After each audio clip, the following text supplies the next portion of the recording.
Hi, everyone, and welcome to The X, a podcast from inside Silicon Valley about how experience shapes everything, from products to businesses to entire industries. I'm Brian McLean, and I'm here with Demetrius Madrigal. So today, I'm excited to announce an entirely new AR platform with a revolutionary new product. And here it is.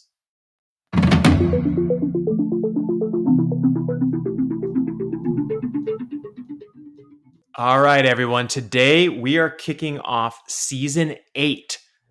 Can't even believe it. Season 8 with a discussion about the newly released Apple Vision Pro AR/VR device just released last week. We'll be discussing the device, use cases, user experience, and how this device might play into the market. Good morning, Dee. Welcome to Season 8. I can't believe it. We are kicking off with the release of a new product from Apple.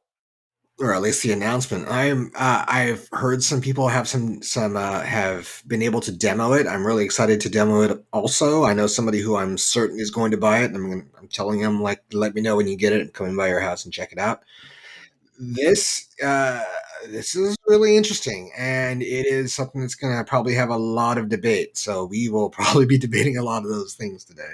Let me ask you a question. Were you aware of the launch event where they actually showed the product? Like, were you clued in on like the time and everything when it was going to happen? I knew it was happening. I forgot about it until you said something, and I was like, "Oh, I'm totally missing it." So I missed like the first like 5 minutes of the live stream, but I watched it right afterwards, and it was kind of what I expected, to be honest. Mm-hmm.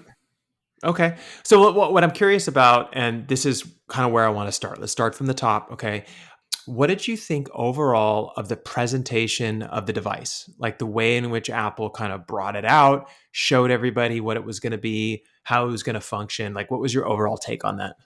Well, I thought their presentation was fantastic. I think they are very, very highly skilled at putting these presentations together. Pretty much any of the top tier tech companies are really good at this. Maybe not all of them, but most of them are, I feel like, at this point. And I thought that the way that they showcased what the device was and what its capabilities were really compelling. I just, when you go from what it can do to what it actually does is where you start to run into things. Absolutely. All right, so let's talk a little bit about the specs, D, and kind of what was happening there. So I don't want to get into like all the details because there are other podcasts and vlogs and things that will break down like every little device that's installed in this headset. But I mean, I was very impressed with how much tech was actually pumped into this device. I mean, it's made out of metal and glass. It's kind of a powerhouse with like 12 cameras, sensors, trackers. You got the OLED screen in the front. You got microphones, speakers. Everything is built into this. And the one thing that came to mind when I saw it was that if we can build something like this now, and we saw this with the Oculus, right? If we could build something like this now, and then you fast forward a couple of years, maybe 5 years, let's say, can we shrink this thing in half? Right? Like I was thinking about potential. Like you have this product that you're launching that's kind of the kickoff product, kind of like the first iPhone or the first set of AirPods, or Apple Watch. They're bigger, they're larger, they're packed with tech, but maybe not perfectly dialed in. And then from there, you actually shrink things down, reduce prices, stuff like that. That's the feeling I got from seeing it. Like, hey, everyone, we want to put a stake in the ground that we're going to do this. And we have the time, money, and resources to push this thing as long as we want to get it to the point where it becomes a very cool mainstream product. That was the feeling I got. Did you get that feeling from them at all? Yeah, I feel like they had a vision for kind of how they would interact with this product. And it was really built around the operating system and interoperability, right? So using the eye tracking, which eye tracking's been around for a long time. We've been doing eye tracking research studies, 15 years ago, where people were 20. really obsessed with for e-commerce and search websites and stuff like that. I know Yahoo, you would go into their research lab and they would have these eye tracking systems so that they could see exactly what you were looking at while you were interacting with their websites.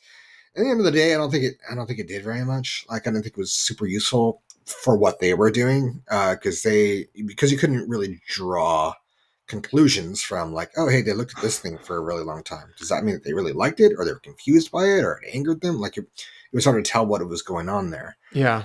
Now, what they're using it for is a replacement for a mouse cursor. Hmm.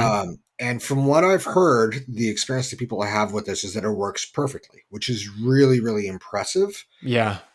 I'm not entirely sure how much it matters. I don't know how much this is needed. Like I kind of felt that way with some like a voice interface, for example. Like it's cool.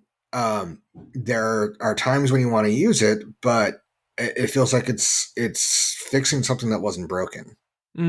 Yeah, I kind of disagree a little bit, only because I think when you push these types of technologies to the limit, that's kind of where other things emerge, other opportunities. Like I will say, like with Amazon Alexa, for example, you asked me one time, you're like, how many use cases do you actually use on this thing? And I'm like, two. But the two that I use it for, I love. Right. And is that enough, or was that enough in order to keep the platform going? I don't know. That's a question for Amazon.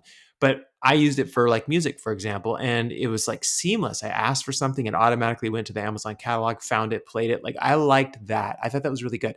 Now, I have yet to ever see a device that uses your hands and gestures without having something connected to them, Mhm. as the ability to kind of select objects and, Well, and move I will remind you of something that you have, and it's the Connect. them. When did? Microsoft's Connect that they moved alongside with their Xbox. Oh, You could that's right. actually recognize it would recognize hand gestures and stuff, so it would use Oh, a you're general right. gesture on the face, and it just didn't work that great. Yeah. And at the end of the day, it's one of those things like I remember back when we were early days of NASA and we were looking into my half of the lab. You were in audio and I was in virtual environments and stuff, which plays into what we're talking about today. But I remember doing a lit review about interfaces and how like comparing touchscreen to keyboard and mouse was slower, much slower and much more error prone. Hmm.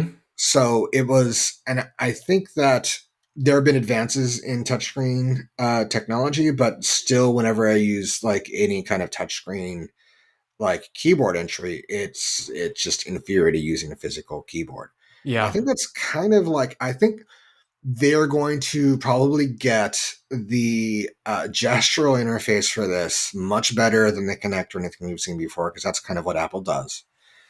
But I still don't know if it's A, going to be good enough, or B, necessary, as opposed to just like pull out your phone and use that as an interface, right? Like Yeah. use a touchscreen interface that just wirelessly connects to your device. That was what I have always envisioned for an AR interface. It's just like, hey, you already have this device, it can wirelessly connect through Bluetooth or even Wi-Fi or whatever else, and just use that.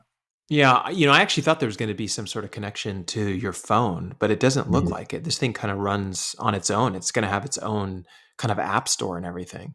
Yeah, It's going to be completely separate. I mean, they basically described it as a whole new category, right? yeah, And I here's what I'm excited about it. I'm excited that we finally put a stake in the ground from a big company beyond Meta that says we're going to try in this area. yeah, My confidence level is only medium. It's not low or high. And the reason why I say that is because Apple has done some things before that kind of blown people's mind. And they're like, wow, you actually did this really well. And people really like it. Like, the watch. There's a lot of people with watches now, right? But it's not super high because I don't see use cases around it, right? So, yeah. let's talk about those for a second. Use cases for me, let's say. So they basically outlined their use cases as productivity, like being able to like check email, do things, basically work, right? Having big screens in front of you, media, like looking at photos and videos of family and that kind of stuff, or recording videos, and then entertainment, like watching movies. And Mhm. I gotta say, I gotta give kudos to Apple for bringing Bob Iger out, who was friends with Steve Jobs, and making a partnership with Disney. Because even though basically he just came out and said Disney Plus is going to be on here, which Disney Plus can do with pretty much any platform. Just the Mhm. theater of like seeing the big Walt Disney sign come up and the CEO of the company, the one that is beloved by everybody, to come out and announce it, I Yeah, thought not the other one. it was good. Yeah, I thought it was good theater. You know what I mean? Yeah, it In that was. sense, I liked that. But I look at those three and I say, it's kind of fun. Like it'll be fun to play with it and see how those things work. But I'm not driven towards any of them except for one, which we'll talk about later. That you and I both kind of agree on. But do you look at those three categories and think, yeah, I really want to try to do this with the headset, or are you feeling No, like I am, where I'm like, I don't see it, right? I don't see it. no, I don't see. I don't. So here's the thing for content. I've had VR headsets before. I've watched movies in VR, and they're cool and everything. But like, I have a nice TV and a surround sound system. I would watch it on that, and I don't think that they're. I mean, I have, you know me. I have headphones. I have headphones Mm-hmm. that cost a good amount, and I have separate headphone amps that are completely different than I have like two different headphone amps, three actually. Now that I think about it, and that's aside from my surround sound system, and they're all going to perform better than Apple's ear speaker things, unless they're something I really don't know. I can't imagine they Yeah. would. Because anything that competes at levels much larger, you need a lot more hardware. There's huge power requirements. It's not going to be as good as watching a movie in a movie theater or a movie in on a big screen TV with the surround sound system. And the reason for that is because you can only watch it alone. Mm-hmm. And honestly, I think it's beyond a certain level as far as the visuals, the sound means much more. Like I think the sound does a lot more for immersiveness Yeah. than having a bigger screen. And I also wonder, like, how is this like throwing the technical stuff out? Because from a technical perspective, I love this product. I think it Yeah. looks fantastic. The capabilities are off the charts. I just don't see a use case vision. And part of that's like I watched. If I would probably watch a movie maybe once a month on this thing, Uh-huh. just for the novelty of it, and if they had Sure. some kind of VR integration. The other stuff they're talking about, so productivity, like I don't know where people got the idea that people want more immersive meetings, but I do not want them. So wait. Let's break this down a little bit for a second. So one of the things that you do like, which I do like, is having multiple screens.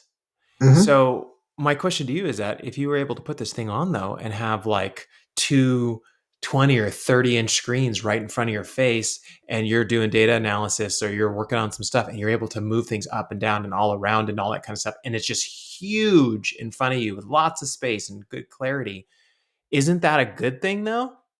Like, isn't that helpful? Um, is it?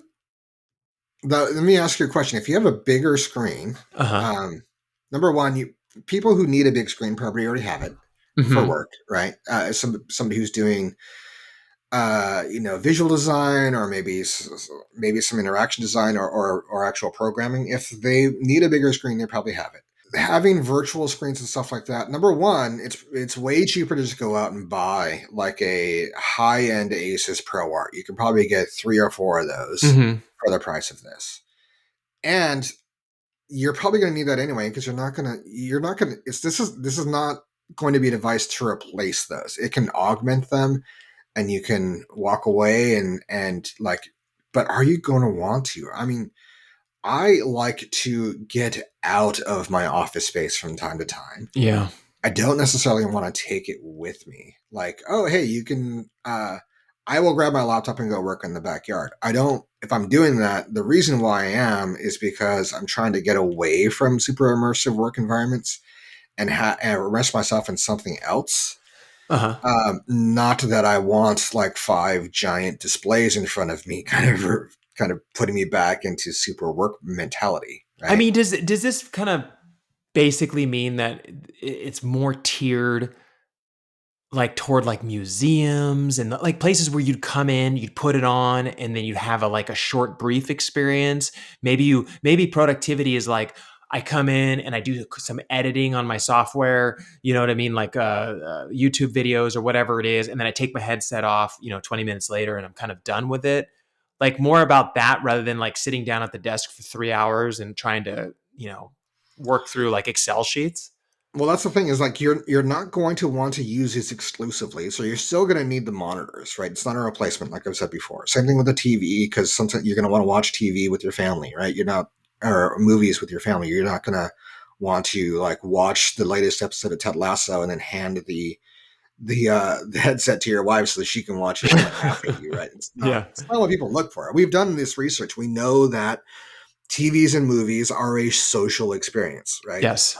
And when it comes to work, we did this with TVs too.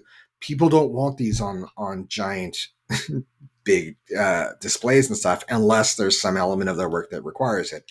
And I think at that point they would prefer to have an actual monitor than this replacement, or not even replacement, like side placement, right? Because you still need the monitor because you're not going to have the headset on all the time. You're not going to want to. Uh, but if for some reason you also want to have this, I just, when it came to productivity, I'm like, do I really want a really immersive Excel experience? And the answer is no, I do not. Yeah. Do I really want a really immersive um, meeting where I feel like I'm in the same room with these people for however long? Most of the people we have meetings with, I really like. No, I do not. I don't think most people do. Most people are like, I want to turn my camera off, and I'm going to show you. I mean, there's apps for this, right? Where it shows like a fake version of you in that thing, so you can like not have to worry about how you look or what your environment's like. Most people don't want that. Meetings, we've done a whole podcast about the tyranny of meetings and stuff.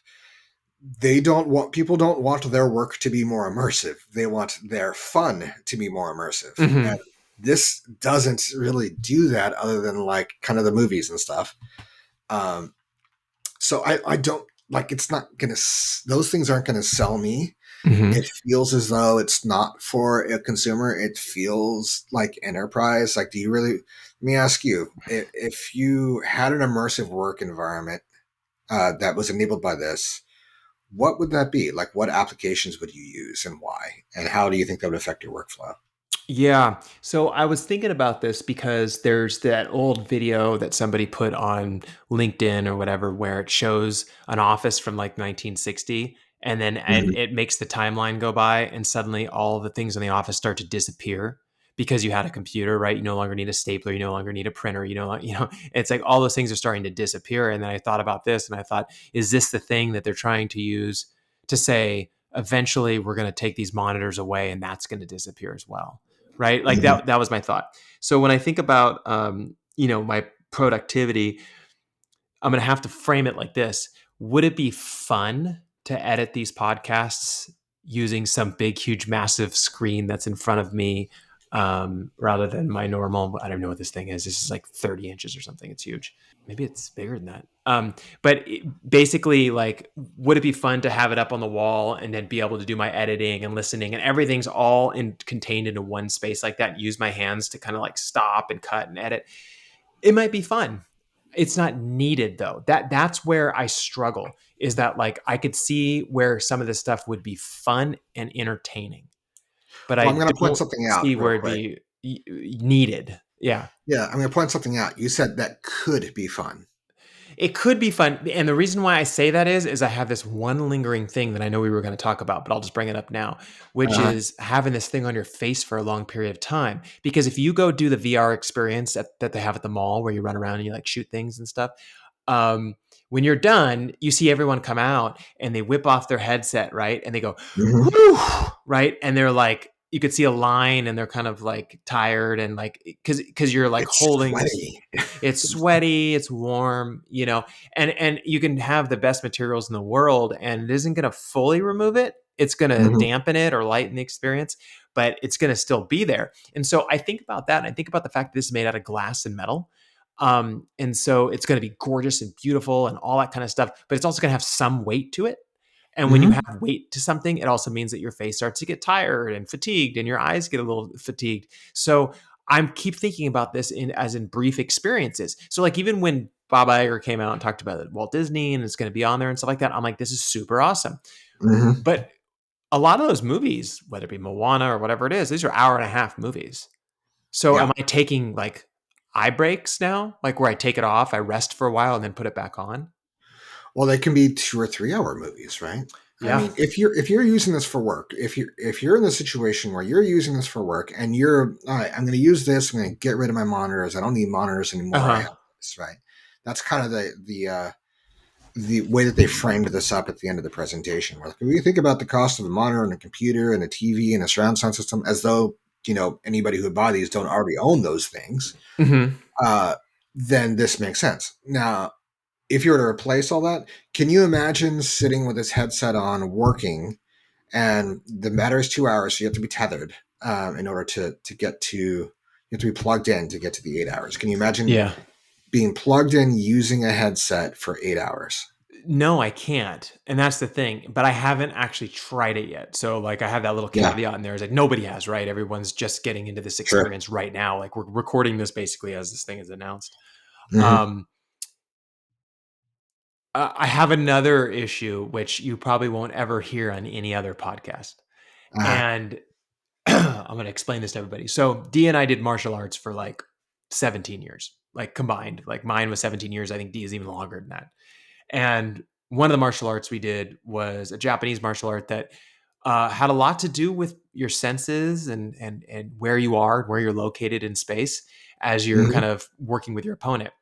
And our instructor once said, which I thought was really kind of awesome, is he said, by simply covering the eyes, like simply, if you just look as you're listening to this podcast, take your hand and lift it up in front of your eyes or someone next to you.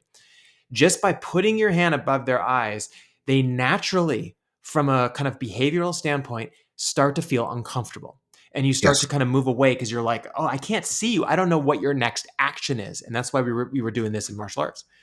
And I think about pulling this on my head and then feeling just slightly vulnerable. Now, I'm not saying that I think any ninjas are going to break into my office and get me while I'm working, but it's a behavioral thing that goes back probably to like the primal state of Yeah, our it's minds, it's a right? disconnection from your environment. It's a disconnection from environment. So if you're telling me, am I going to leave this on for hours? I feel like no, because if I leave it on for hours, I don't even know what's happening in my environment.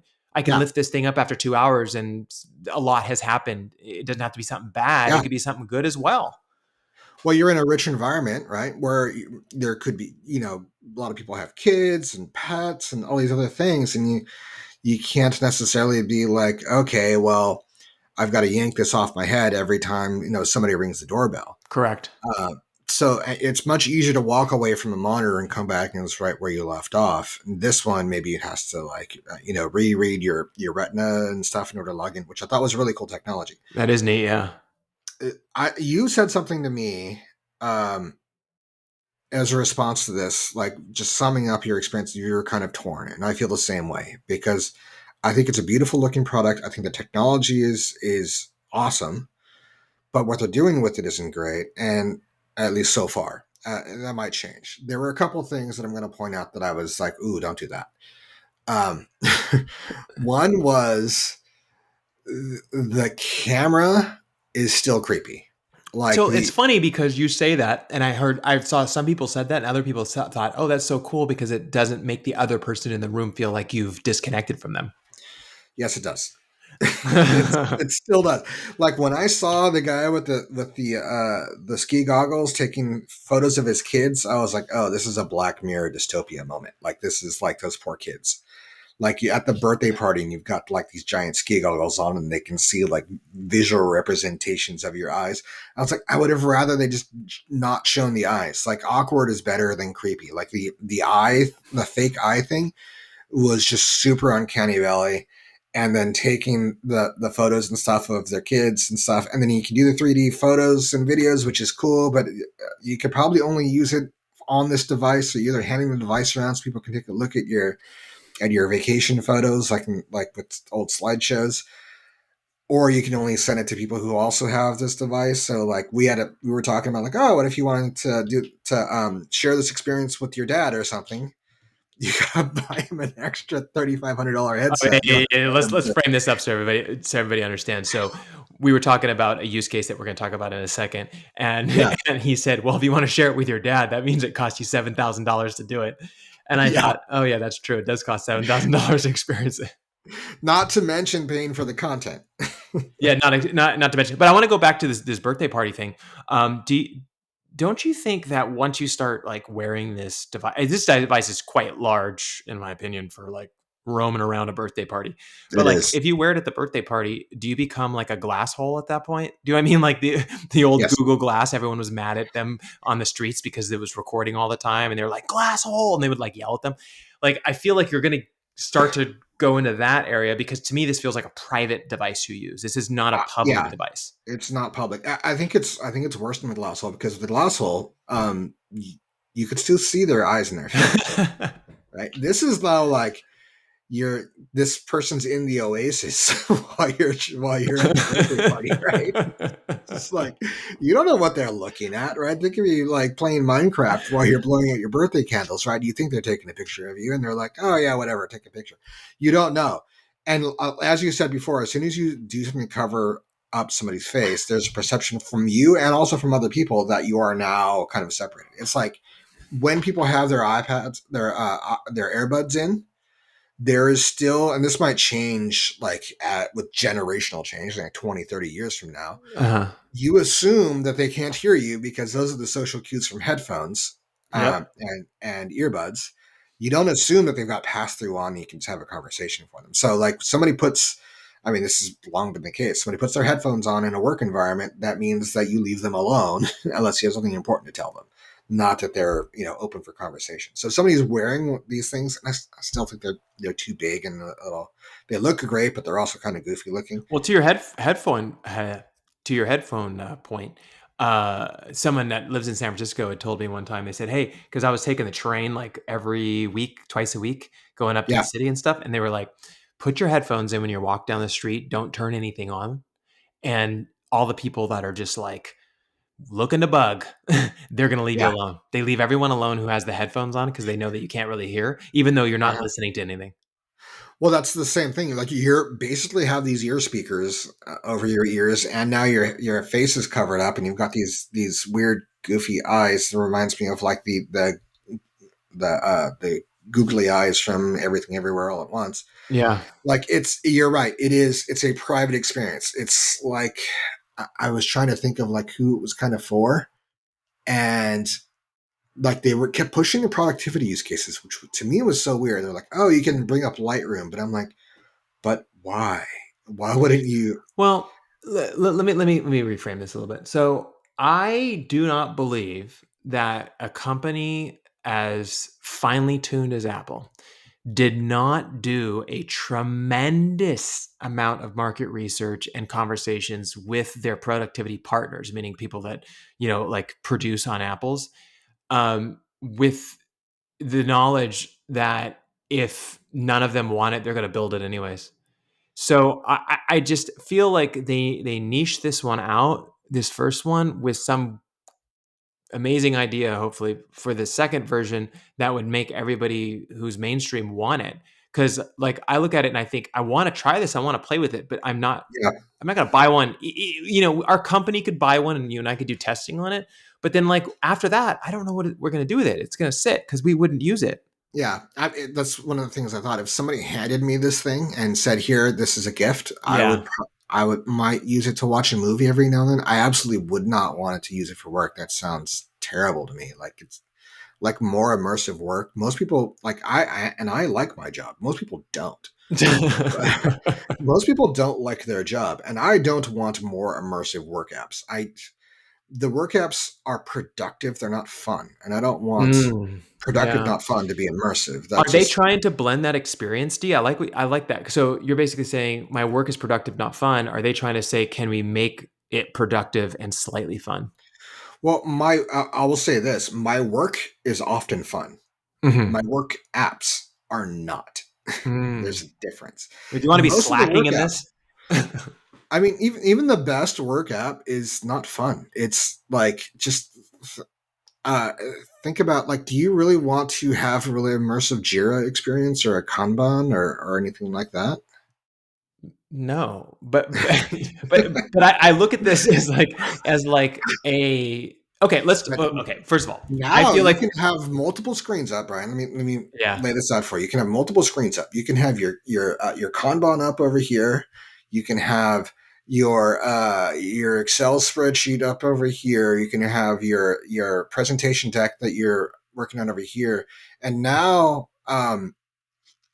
when you get up and go to the kitchen, you can take them with you. Does that Yeah. sound like something you want? Is that something you would be interested in? That is not. If I get up and walk away, it's because I'm trying to get away and take a moment and get some perspective and clarity, not because I want my work to follow me. Yeah, and I don't know if like the stock price reflects people's feelings about it, but it kind of shot up to like Sure. $185 a share and then dropped down to Hmm. 179 just a couple days later. And so I don't know if that was just like the people just trying to sell off, the Apple announcement, or if people really looked at it the way we did and said like, "Hey, great job on building the tech, but I'm just not sure how this is going to get used."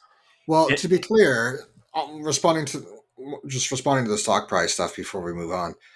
This was not the only thing they announced. I think the yeah. M2 might have been the biggest part of it. Will probably have the biggest overall impact on their stock price.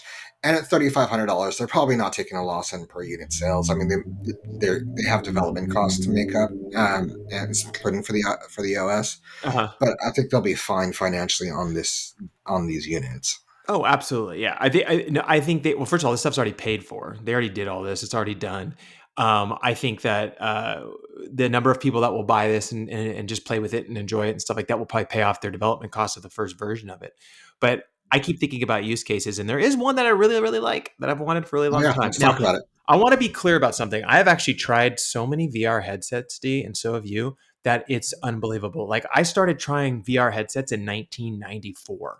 Oh Like I yeah, believe that's when that first Sony one came out or whatever in San Francisco. Like yeah, there have been so many. I mean, you worked in a lab where all you did was do things on VR headsets, yeah. That was the NASA lab that I worked in, and you were right across the hall in Yeah. the audio lab, and you're doing spatialized audio. So they worked together. Our labs worked together enough that they eventually merged.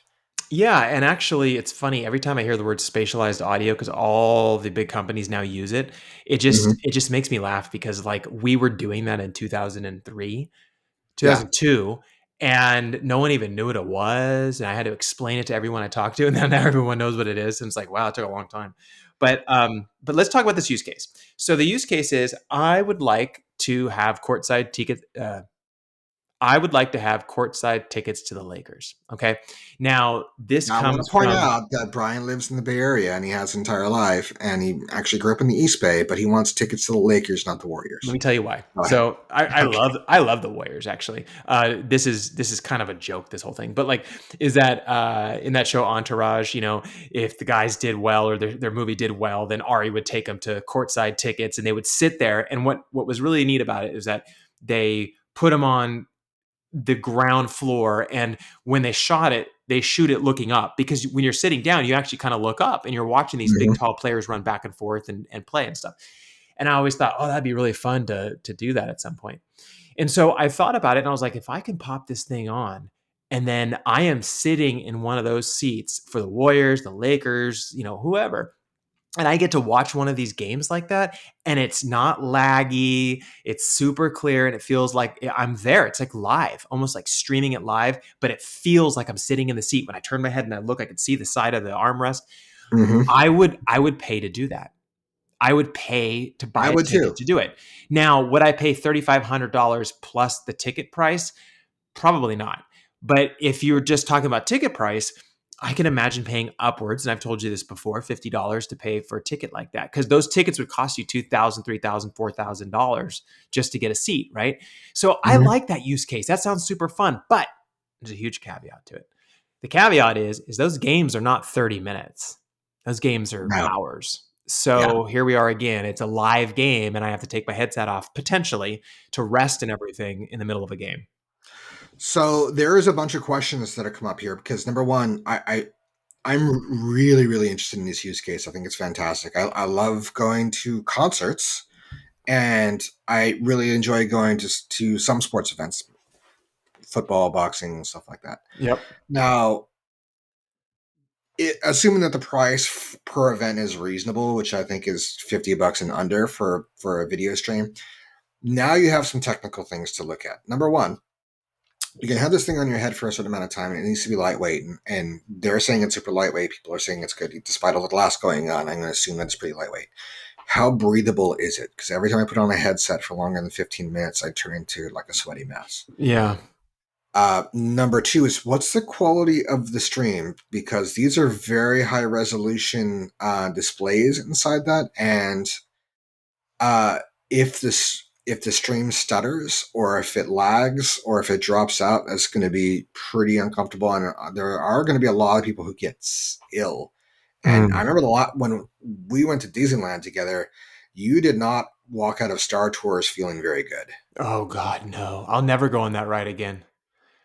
I'll never go on that ride again. Sad. It's a great ride, but I imagine a lot of I was people so sick. this the quality of the stream is super important. So, and that I don't know if that is up to Apple's control, because when they showed this use case, it was embedded within Disney's presentation Yeah. as though this was going through ESPN. So I'm curious about how good that is. It's not a so basically I'm saying if they nail it, it's still not worth $3,500 for it, because I'll probably use that maybe once or twice a month. It's So just I'm just not going to use it often enough, but it uh, is super compelling. one of the things I was thinking about though, D, is that like we have come to a point where the what do you call that? Concentric circles that kind of blend together The between Venn diagram. the Venn diagram that shows like, okay, one bubble has the high quality VR and the processing power, the other is the speed of your internet connection, and then the other is the ability to pipe that content quickly enough, through that pipe in order to get it Mm-hmm. to you. Those really have come together quite nicely. So you can stream things quite well these days, and I wonder if the timing of this is kind of spot on. Like it's going to be so good that it is going to feel like you're sitting courtside because we don't have to worry about lag as much, especially if you have a high-end connection. Well, I'll say this: the technology is there, but the platforms, I don't know if they are, because every time I try to stream a live sporting event, it is not great. I have to Yeah, do a and lot of you know what? refreshing, and it drops out, and it stutters, and the resolution drops to like 280. Like it's the technology is absolutely there. It's possible, but Yeah. uh, for some reason, sports is not, as an industry, hasn't caught up. Well, this definitely puts the pressure on Bob Iger because Disney owns Mhm. ESPN, and it's like, well, if you're going to start piping these curated experiences, I almost can guarantee you Apple demands perfection, and so they will find a way to make this work. And maybe it's one of the things we go back to buffering. I mean, they used to do this a long time ago, and apparently, I read somewhere that they don't really do that anymore. Like everything streams pretty seamlessly, but you go back to like you're always 10 seconds behind on the game. 5 seconds behind. Well, that's not good either because then if something amazing happens, then you're the only one that doesn't see it. Yeah, that would be like the we watched Emily. Remember Emily from Uh-huh. like the early 2000s? I watched it with my girlfriend because she hadn't seen it before, and I thought it was a perfect movie for her. And there's a part in that movie where like the young child Emily is taking revenge on her neighbor for pranking her. Uh-huh. And what she does is she climbs up to his roof and she unplugs his TV antenna during a soccer game Mm-hmm. or football, and then plugs it in again. And it keeps happening like right when somebody's like taking a shot on goal. And I just picturing that this could happen. I mean, it's happened to me. I was watching a boxing match a couple of weeks ago, and like somebody landed a big hit, and somebody was hurt and staggered and stuff, and like the stream froze, and I was like, come on, right now. And I just wonder, because again, a lot of this is outside of Apple's control, and it Yep. is kind of because this is all locked up in IP hell. It's kind of their way or their highway. It's kind of like if Apple's not happy with ESPN, then Disney just says, "Okay, cool, go see if you can find this from somebody else." Spoiler alert: you can't because we own the rights. Yes. And the other side of it is Apple is very good at a closed ecosystem, and they always Mm-hmm. have been, right? As long as you can control all these components, then you can provide the best experience. And they're doing that. And one of the things that people, that on the reviews that I read about it and that stuff like that, no one really mentions is that because it's part of Apple, I know this is going to sound creepy and weird, but like because it's part of Apple, you're not going to venture into highly sexualized stuff. No. So the VR, I mean the AR VR headset will stay with the use cases that it defines, right? Yeah. Like what Apple defines, meaning. So Yeah. so you're not going to run into content issues like that. You're not going to run into streaming issues as much, especially if they partner with Walt Disney's company. I would imagine. I don't know. We'll see. So they're trying to control every moment of that user experience so that people go, "This is unbelievable," right? And I hope it works. I mean, I really do. Yeah, I'm a little concerned. So there's another thing that there's a couple other concerns. And I want to preface all this by saying, again, I think this is an awesome looking product. I just don't know if it's positioned right from a product perspective. Yeah. I did not see very much in this presentation about gaming. I saw no stats about polygon count. They mentioned it was powered by an M2. I assume if that's a standard M2, according to Tom's hardware, the M2 is rated at 3.6 teraflops for Mm-hmm. processing power. That is 1/3 of RTX's bottom of the line 3000 series that was released 3 years ago. Yeah. So and even a 4090, which is the newest top of the line version, would probably struggle at presenting 3D rendered environments at these resolutions, like a 4K resolution, with enough frame rate to not get people sick. So and they also didn't show, they showed a lot of VR environments of like photographed stuff, not of live rendered things like if you were playing a game. So I am taking from this that I think it's extremely unlikely that immersive 3D gaming is a possibility, a realistic possibility on the on this device out of the box. And I Yeah. think They that there are didn't things frame that it they for could that. add to fix that, to add on to it later. But gaming is pretty much the only known successful use case for VR right now. Everything else is theoretical, and it sounds as though it's not being supported very well. Like they brought out Hideo Kojima, who's a legend for anybody who's not into gaming, to talk about uh, uh, Death Stranding earlier in the presentation, which I was like, it's a little sad because it's a 4-year-old game Uh-huh. and they're celebrating getting a port. I thought he was going to come out and announce a new game. They did not mention Death Stranding when it came to this. That would have been perfect opportunity to say like, oh, hey, you can play Death Stranding on this because we're bringing it over to Mac, but they didn't mention it here. So I'm really concerned about whether or not that use case is going to be supported by this They device. didn't really focus on that use case. It doesn't sound to me like at No, this moment that that's part of it. Which no, I don't blame them, because let me tell you that you want to get some hyper criticism and you want to get people hammering you for every detail. I mean, that gamers are almost as bad as Star Wars fans. there's a lot of overlap there. Yeah, a lot of overlap, but I mean, like, they definitely keep their eye on the prize. And so for Apple, it's better to not venture into that until you know for sure that you're able to make it work. And like Yeah, I said, closed ecosystem, you got to make sure that whoever you're partnering with, everything is seamless. And I so, see a we'll lot of see. people out there. I see a lot of people out there assuming that it will be as effective as like a MetaQuest. I don't think it's going to be. I don't think it's going to be as out of the box. They can add things on. They can have a live web gaming streaming service like they do with like the old Stadia or Xbox Live, the remote GPUs. They can add on a PC plugin thing through that little port that they have. They can get there, but I think a lot of people are assuming that it's there out of the box, and I don't think it is. And right now, I mean, the thing that they're showing with movies and sports and those kinds of things, from a market size perspective, gaming blows them all away. Yeah. Um, and the average age of a gamer these days is 35, and most people my age, and I'm in my early 40s, are gamers. So the fact that it doesn't seem to be supported by this, and Apple's never been a big gaming company, right? They've never been No. into gaming. That's one of the reasons why I've never I'm not really an Apple person. I have Apple hardware. I don't use it very often. And part of that is because they never really supported gaming in any kind of effective way. So I think it's a massive gaping hole in the capabilities of this device at this point in Maybe time. they just built this device just to piss off Mark Zuckerberg. But you know what I mean? Like, there's been a fight between Apple and Meta for a while now, and Meta did announce their Quest 3, right? Like, Yeah. literally the same week. Well, what's funny is I think this is really good news for Meta Yeah. because every single person, because this is going to blow it up. This is the Tesla Roadster that everybody wants and they can't get.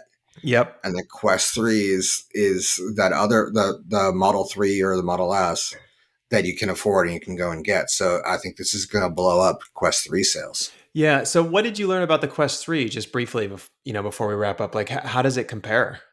So it's from a technological standpoint, it's obviously not as robust. It doesn't have an M2 chip in it or equivalent to it. It's using a mobile processor. So it can function standalone, kind of like the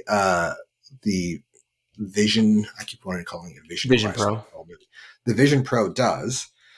It can operate standalone. It doesn't have the things that I don't want, like the showing creepy eyes on the front of your display. Um, That's it does have expensive, by the way, though, D. it Like, that was is it mentioned on a is couple of podcasts. To put that in, that costs a lot of money. But you know what? They'll make it back because they're charging you $3,500 for the they display. will, but I don't think it'll break I don't think it'll break open the category. I just don't. Not at this price point. I don't think Yeah.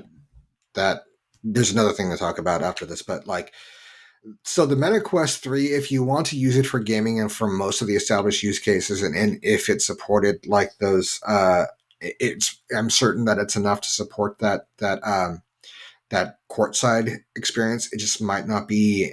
It's going to be lower resolution. Hmm. It can actually plug into a computer, on unlike we are aware of currently with the Vision Pro.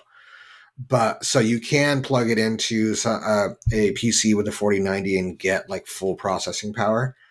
Um, but it doesn't have as many of those cameras. It does have color. It used to be black and white, but it now has color pass through, so you can have like a pass through experience. I don't know, and it has kind of MR and VR capabilities, Uh-huh. and it has a massive VR gaming library, which Apple doesn't have.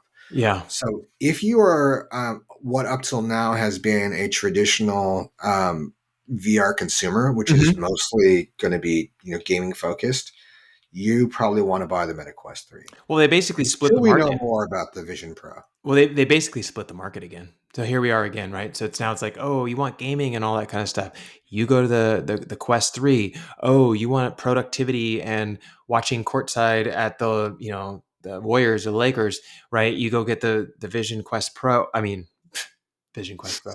Right? The Vision Pro. But Yeah. like, I feel like it's weird though. It feels like a market where two large companies are fighting over tiny market share.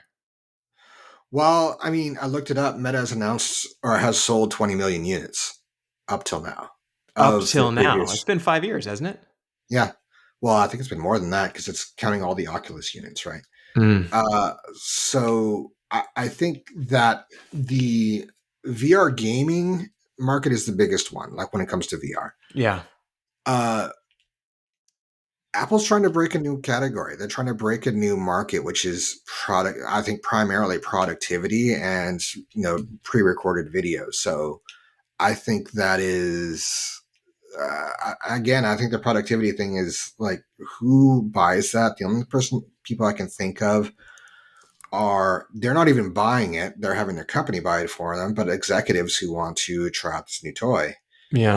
Um, where I think this creates problems, where this is kind of bumming me out because this is something that I hoped would get mainstream mass adoption, drive more people into the category, and then developers would look at this and want to develop for it so that they can kind of open up new use cases and categories that's what happened with smartphones when the iPod came, or the iPhone came out, Uh, is that all of the use cases, the biggest use cases came from third party developers that came on board because it was like a $600 device and it went pretty mainstream. At $3,500, it's just going to be in the hands of some executives who want to put it on, once a month in order to have some virtual displays. And maybe they'll watch a movie every now and then.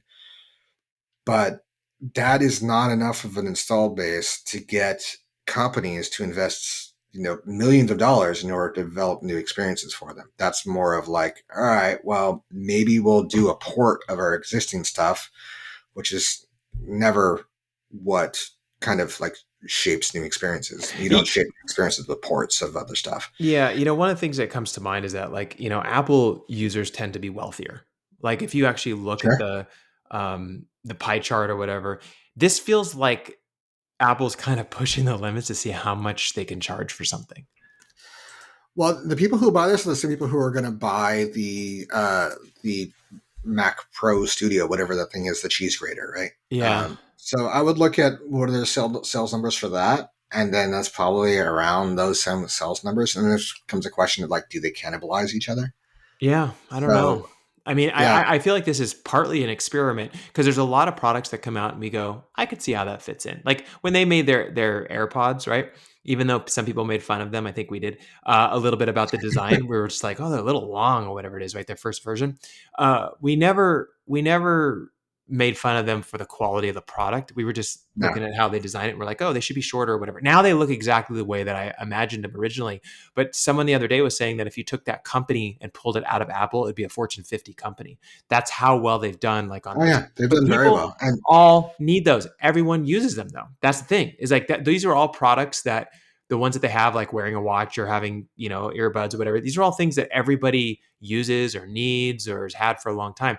This is very new category. Like people don't know yeah, that they don't need it or need it. or you can get AirPods for $100. Yeah, I mean, yeah, exactly. and Yeah. that's and it's providing you something that it's replacing something that has previously existed. It's just playing music and audio for you. The use cases are clear for this. Uh, like the use cases they're pushing, I don't think are compelling as far as like the productivity stuff. Mhm. Media is cool.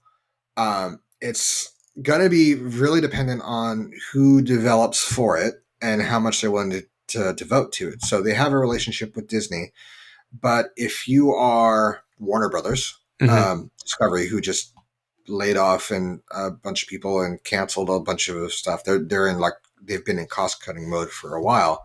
Are you going to devote millions of dollars developing a new unit in order to specialize your existing content into a VR experience?